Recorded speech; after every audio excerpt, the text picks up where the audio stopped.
is Offbeat, podcast that helps you to transform your career aspirations into reality.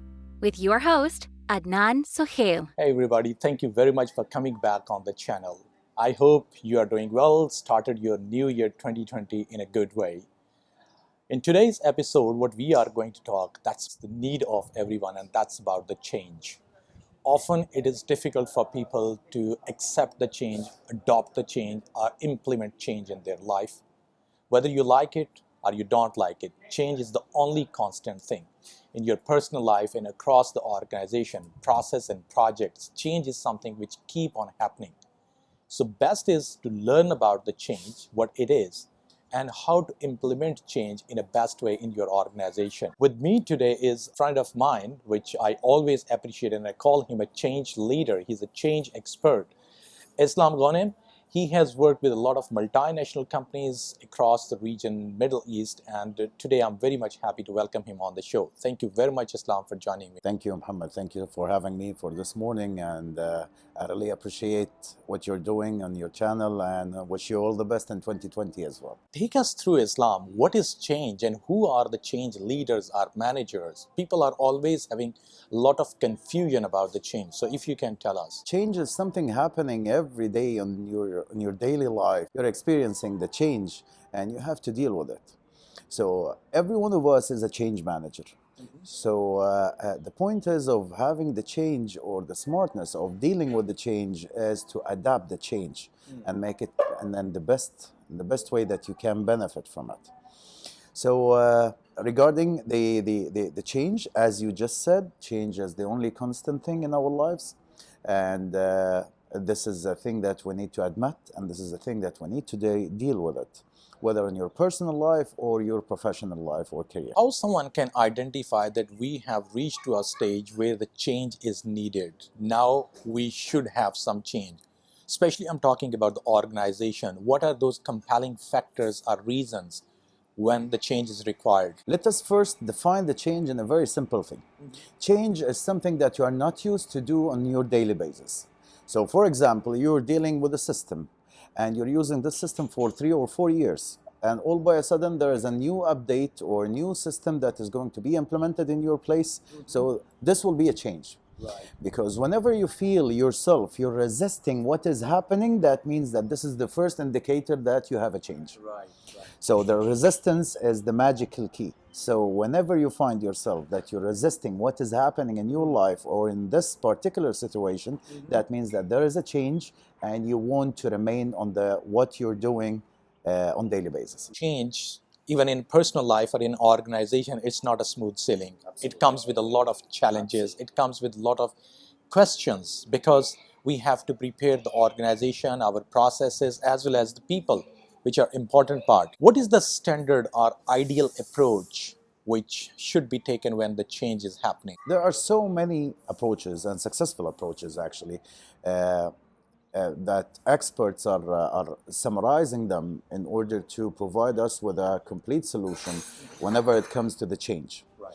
So one of the most recognized models for the change is a change model called ADCAR. It's like a complete solution from the beginning of the idea, right, up until setting the policies in order to governance what we have changed already. Right. So it goes through like phases. Right. So for example, we'll take it a letter by letter. Okay. So A is going to be the awareness. So we need to raise the awareness for our people that the importance of having that change will be in their benefit. Right.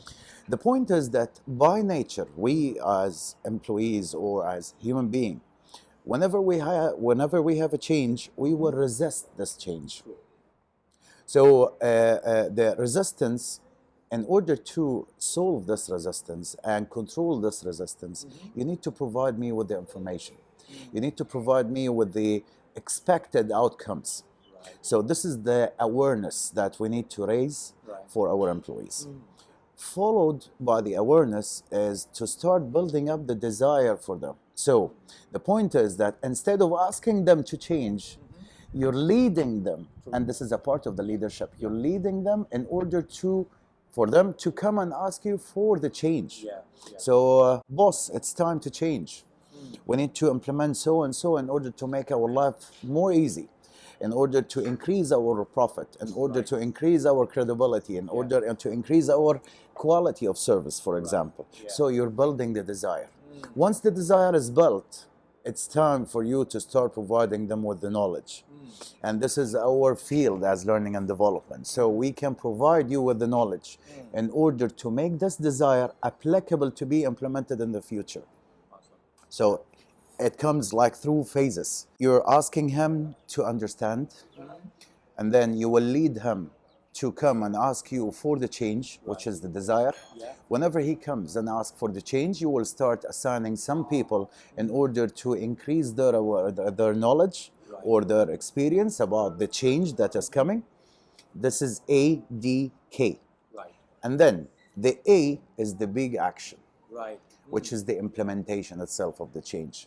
So they have already the desire, they understood the idea of having the change, they have the desire to do the change, they got the knowledge to implement the change, and now it's time for them to start taking actions, implementing that particular change.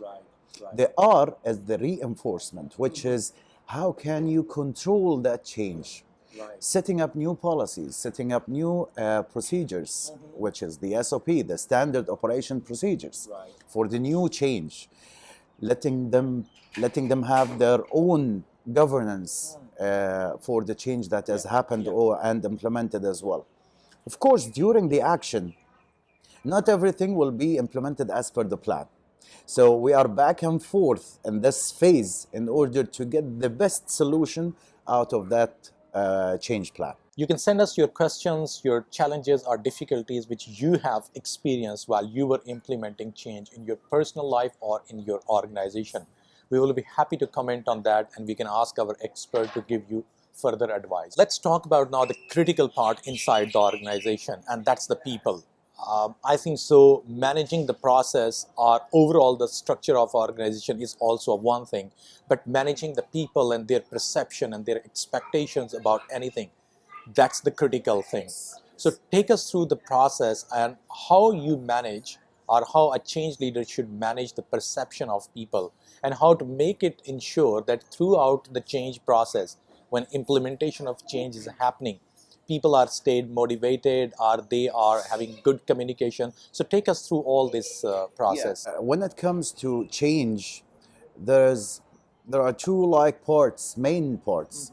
There is a change management, which comes through planning, through the knowledge providing. But when it comes to people, I don't like to use the term of managing, because it's all about leadership. So whenever you decide to be a leader, so it's not about using your authority to manage people. It's about getting your people on board. It's about giving them the space in order to start talk and start discuss, in order for them to understand, as we said at the beginning, the awareness. So they have to understand. They will never be able to understand if you are giving them commands as a manager, if you're using your power of authority to let them do what you want. No, the point is, when it comes to leadership, is to lead them to do what you want, as they are figuring out that this is the way they want to do it. And this will never happen without having a discussion. That's why when it comes to when it comes to change, we have change agents. Those people who are assigned from the top management in order to start conveying the message in a proper way to their own team. You don't need to be a manager when you are assigned as a change agent. You just need to be a leader. And you have to have like some characteristics that provide you with the power of leading people while working with them. So you have to fold your sleeves and you have to work with them in order for them to start buying it. So change management, as you are mentioning, it's about the matter of communicating. And communication is supposed to be done with the top tier or top leadership, but in the same time with the bottom line or with the front line. And I'm sure that people will be having a lot of concerns and questions. So while you're talking about the importance of communication, can you also tell us that how to handle the difficult questions? I'm sure that people will not be ready for the change and they will ask a lot of questions. how to handle that difficult questions. And also here, also if you can tell us that how honest should be the answer of a change leader, because sometimes some situation is this that they do not want to disclose everything in the beginning. Yes. So just take us through in these two parts. When it comes to the disclose of the change action that will be taken from the management, we have to phase it. So the point is that you're not going to gather all your people and say that, look guys, we're going to do so and so and so. So you have to give it to them like bit by bit. That's why there is like something called the change team. Yeah, so and this change team has change managers. Each manager is responsible of his part of the operations of the company or the organization. So when it comes to the change managers, they have to start assigning change agents. They will invite those change agents and they will start giving them the training of the change. So the plan, and this is the draft of the plan, and we need to do this in order to reach that level. And accordingly, they will start setting up like a plan that comes in phases. And each phase is going to be like a part of a communication and has a limit of questions to be answered in that particular phase. So you have to be so clear with your team that, okay, guys, we have limits of questions and answers for that particular phase, and we will be able to know everything step by step. But the first concern and the first indicator of the resistance you will find from people is in order for them to secure their job. Whenever you feel that there is a new system coming in, so am I going to be part of that particular system or they will kick me out? This is a frank question. And some people has the courage to ask their managers directly, are you going to kick us out? Is there like sort of layoff in order to implement that change? Are you seeking getting more profit by terminating our services? So in this case, you have to have the scenario of questions and answers. A diplomatic answer that will keep them safe, and at the end, don't ever promise them with something that will never happen. And this is the communication or the communication skills that you have to have during the confrontation with your own people, because we'll make it as a confrontation. We're not going to make it as a meeting. Whenever you have a meeting, maybe you will get assigned with some sort of tasks, but this is not a task. This is just to let you know for your information. If you want to be a part of it, give them the plus. Give them the advantage of being a part of this change cycle. And where can you find yourself in the future after implementing that particular change? Step up and say that I'm up to it and I will fight for it and I will implement it in order to secure your job. Don't wait for any promises from my side if you're not going to come to cooperate with us. So, and at the same time, give them the information, the clear information that they have to follow in order to secure their job. So don't tell them you have to follow us in order to secure your job without giving them like an action to be taken, or at least like initial action to be taken. Being an L&D specialist, you have worked with different organizations in learning and development department. Now, I just want to make a correlation between the change and the learning and development. How important is to educate people when the change is happening? Actually, learning and development is going to be involved since the A of the ADKAR, for example, which is the awareness, because we're going to take a part of the awareness. We're going to take a part of building up the desire. We're going to be a core thing in when it comes to the knowledge. And at the same time, we'll be a part of the action, because we are learning and development. We are a part of this company, and we are a core part of this company in order to move the organization forward.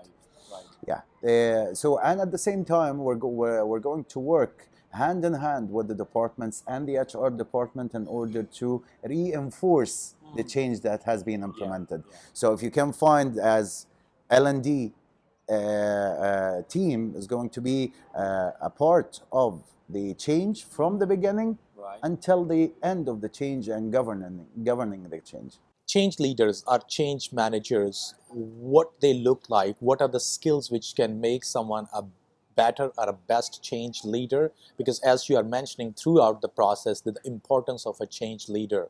So what skills a change leader requires? First of all, they have to see the full picture. Because even some of our managers, for example, they don't have the ability to see the entire picture. They are just seeing the thing that they are facing. So those are not change leaders. So for a change leader or a change manager, I will need someone who can see the entire picture or the full page in order to start thinking and doing the orientation of how it's going to be implemented. There is a big difference between the plans and a presentation or on piece of paper and the implementation of this plan with people, physical people who are going to do this in order to make you happy. Right. And the point is, it's not only the job security. The point is that there is a relation between that particular change leader and his own team. Change comes with something good. Yeah. And of course, everyone is working why change should happen because they want the better results. Sometimes when the change is managed poorly, like change manager or a leader, he's unable to manage that process. So what are the outcomes? Can it backfire, or what are the consequences of managing change poorly? During the planning phase for the change, we will start receiving like indicators that this person is going to handle it very well, right, or this person is not going to be able to handle it as per the plan. Maybe he can handle it, but not as per the plan. Yeah. In this case, for example, if we are predicting that the change is not going to be implemented as planned, we will start recruiting change experts outside of the company, right, who can come and do the planning and start following up the implementation of this plan. Mm-hmm. So in this case, the department manager will be reporting to the change expert. Right. And we call them change consultants. Right. So the change consultant will do the plan.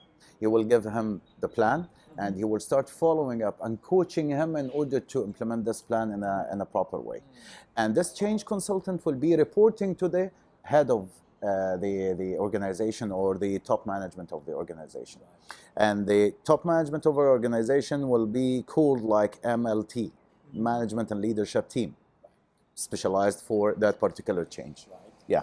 So if it's going to be handled in a poor way since the planning, we can take the decision of hiring or recruiting change consultants. But if we assume that, okay, the manager will be able to do it, and during the implementation we found out that, okay, he's not up to the level. So that's why, as I said, during the A, which is the action or the implementation of the plan, it will be back and forth. So there will be like a committee. This committee will start doing the audit, mm-hmm, and the supervision of the implementation. Right. And they will have regular meetings with the change managers in order to correct their actions or direct them, mm-hmm, in order to do the stuff. Right. And this committee will be part of the organization, and they will work exactly as the change consultants, yeah, but they are coming from a neutral way. Any advice you want or any recommendation do you have for the change managers, that how they can become a better change managers? Read very well, mm-hmm, think very well, think openly. It's not a one-man show. Mm-hmm. You're not the only hero. It's your team, by the way. You're just showing them the way. But actually, the actual heroes are going to be your employees. Mm-hmm. So start to invest in your employees. Start to show them the right way.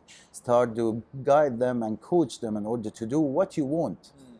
This is the way you will be a leader. And at the same time, you need to be so clear and don't hide anything from the management or your team in case that you need to disclose or to discuss something which is going to affect the change in a positive way. And do you want to also give some piece of advice to the employees, like when the change is happening in the organization? This is your time to grow. Don't wait for the appraisal. Wait for the challenge.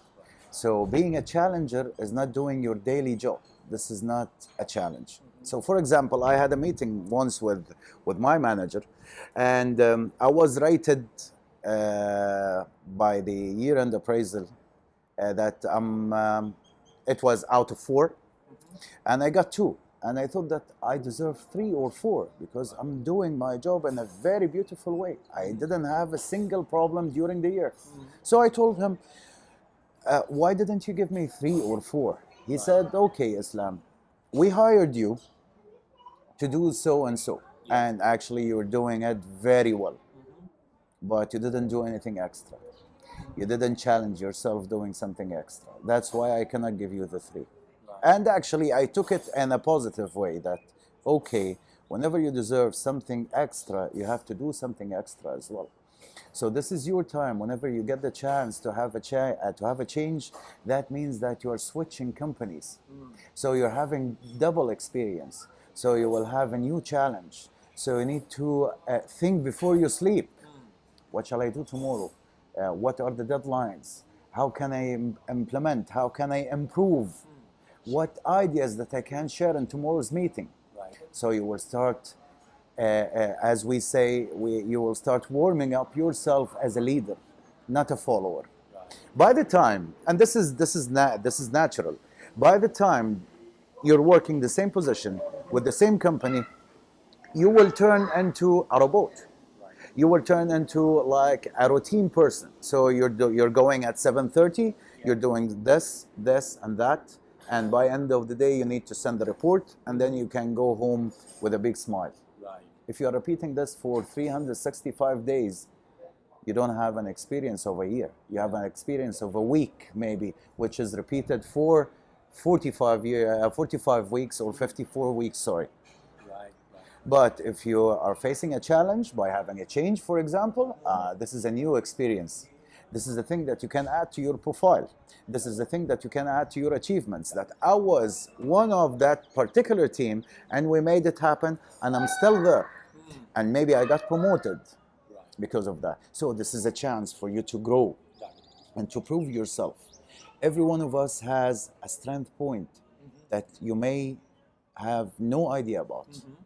But when it comes to the reality and when you find yourself, you're facing a challenge, so you will start think deeply in order to get the proper and the better solution that will keep you safe. You have worked with the large organizations, with the leaders, with the top tier management, but in the same time you have seen the people coming new or fresher in the organization.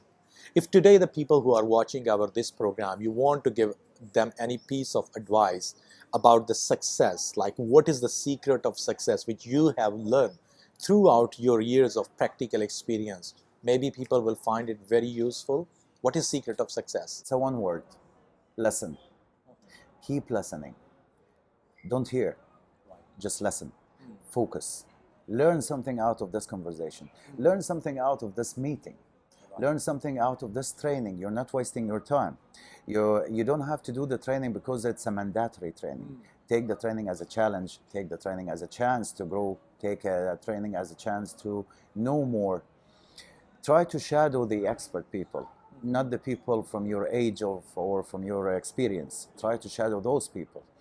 And at the same time, don't wait for someone to come and guide you what to be done or what to do. So don't wait for a coach. Be yourself coach. Be yourself trainer. Be yourself guidance. And that's the secret of the success for every one of us, including me. Today, workplaces are having a lot of challenges. One thing is about the economy. Let's not talk about that one. There are a lot of experts, they can keep on talking about that. I'm talking about the people. Like what kind of challenges organizations are facing? Is this the generations? A lot of generations are at workplace. Is it the cultures? So what exactly are the challenges for the workplaces today? Actually, when it comes to the culture, we cannot say it in general because, for example, we are living here in Dubai. And Dubai is a multicultural city. So we can find everyone is getting blended to the community and they can communicate and they can deal with each other openly without any restrictions. But when it comes to business, for example, the point is, as you said, the generations as well. For example, I'm thinking in a different way than my daughter is thinking right now, and she's still 13 years old. So maybe she's more open, maybe she's more educated, maybe she's more aware with what is happening around her. Yeah. So we need to reach like a mutual understanding between us as elder than the young generations. Yeah, in order to find ourselves in a middle land that we can understand each other and understand the language of each other. I'm not talking about the language, of course, I'm talking about the professional language dealing in business life. I think so generations to understand the generational gap and giving value and importance to each generation, it's very much important. I know a lot of people when they think about the generation Z, like people born from 1992 and onward till 2010, maybe they are just a very teenager, young generation, very fresh coming to the workplace. The elders, when we talk about the Xers or baby boomers, they think that this generation is more tech savvy and they are just associated with the mobile phone and technology and all those things. So they do not take them that much serious as they should take them. As exactly you're talking about your daughter. Like if she's 13 years, she must be having a different mindset. Exactly. So I think so it's very much important for all the viewers who are watching this program inside the organization to understand how you have to manage your workforce, from which generation they are coming from. And of course, there will be a lot of ease for you and to make people in your organization successful. Yeah, let me tell you something. There is a trend right now for some of the big organizations. I don't want to mention any name, but one of the leading organizations, for example, that I'm dealing with it closely, they have a trend of hiring the youngers with no experience in order to start invest in them. Right. And they are having like a perspective of, okay, once we hire those people, we will start learning of them how to be eager for the technology, for example, how to deal with the technology. Those people are coming with the fresh minds. Those people are coming with eagerness to learn. So they will learn the skill from us, but at the same time, they have already the knowledge. So they are categorizing them as a semi-skilled workforce. Yeah, and this is the professional naming of those people who are joining the company, fresh graduated, but at the same time, they don't have any experience. So before, at my age, for example, we were called as non-experienced employees. So in this case, you will feel yourself that you are below the level. But nowadays, they are calling them semi-skilled. That means that they have the knowledge. Maybe they are more educated than you when it comes to the quality, but at the same time, they don't have the experience of the business itself. Right. So it's going to be like a mutual business or mutual benefit between both of you. Right. You will learn the technology and you will learn the latest knowledge, but at the same time, the other side or the new generation will start learning the skill of how to deal in business and skill how to run a business. Some people are having their natural passion at their workplace. Yes. Some people are unable to find passion, or maybe they are unable to identify that, yes, we are passionate about this thing. How to find the passion? By giving the chance. When I joined my first job, it was like an internship only in one of the oil and gas companies back in Egypt. And we had a CEO, we had a meeting with the CEO, and we were 114 interns, okay, coming from engineering background with no experience, and they don't know anything about the real field. So he met us, he gathered us for a lunch, and he had a speech. And this speech I will never forget. He said, "You're new to the business. You're just graduated. Congratulations. But this is not the end of the track. This is just only the beginning of the track. And you will be here with us for 6 months. 6 months that we can say that 180 days. Yeah. Okay. So you have the chance to do 180 different mistakes. Every day I need a new mistake. And you're most welcome to learn how to avoid this mistake. But there is no tolerance with me if you're going to repeat this mistake twice. So, if you're going to repeat it twice, if you found yourself repeating the mistake twice, consider yourself out of this program." Yeah. Am I clear? We said yes. Yeah, clear. And frankly speaking, some of the 114 left the site because they repeated the mistake, and the rest of them stayed till the end because they are doing new mistakes. Right. And he gave a clear instructions to the coaches and the team leaders of our internship group that I'm giving you the chance to do a new mistake every day. You cannot do 180 mistakes. So when it comes to being an employee, for example, you're working for more than 350 days a year. Yeah. So you cannot find 350 mistakes to be done. So of course you will not. But the point is that what's the core of having this example or saying this story, that he built the confidence before even stepping into the plant. Right. We have the confidence. We got the word of the CEO that you're okay to do mistakes, but don't repeat it. The last thing I want to understand, Islam, from you, that is any single piece of advice you want to give to the people who are growing up today. Why I'm asking this question, that when we were growing up and today where we are sitting, now if you will just see that picture, we feel ourselves, okay, if that point of time someone has given me this particular piece of advice or handled me or mentored me, I might have been a better person today in my professional life. So do you think that there is any single piece of advice you would like to tell to the growing or young hustlers? Get yourself attached with the experts. Shadow them. Try to open new discussions. Try to ask them questions. When you ask the expert, he will never get bored of you. But when you keep on silence, he will start thinking that, okay, that guy doesn't want to learn. So keep asking them, shadowing them, insist that you need to learn something. Show them that you are eager to learn, eager to know more and more. Thank you very much, Islam, for joining me. I'm very much happy always to sit with you, and I will love to have you back on the channel. Thank you for your time. Thank you, Muhammad, very much for having me in this episode, and I'm looking forward to joining you again in more topics to be shared with our audience. Thank you so much. Do you want to find more about the change management? I will recommend you a couple of resources. Down in the description and comment section, you can find these links also. One of the most important one is from Change Management Institute. That's www.change-management-institute.com. You can find a lot of resources to learn about change management on their website. Harvard Business Review published a great compilation of HBR's 10 must-read change management principles, so do read that. You can find also Managing Change in Organization from the Project Management Institute. That's a very useful article. And of course, as our speaker talked about ADKAR, you can find out a book, ADKAR, A Model for Change in Business, Government, and Community by Jeffrey M. Hart. I hope you enjoyed this episode. Thank you very much for staying in touch. If you did not subscribe the channel, do it right now, and we will see you in next week. Thank you. Thanks for watching this episode.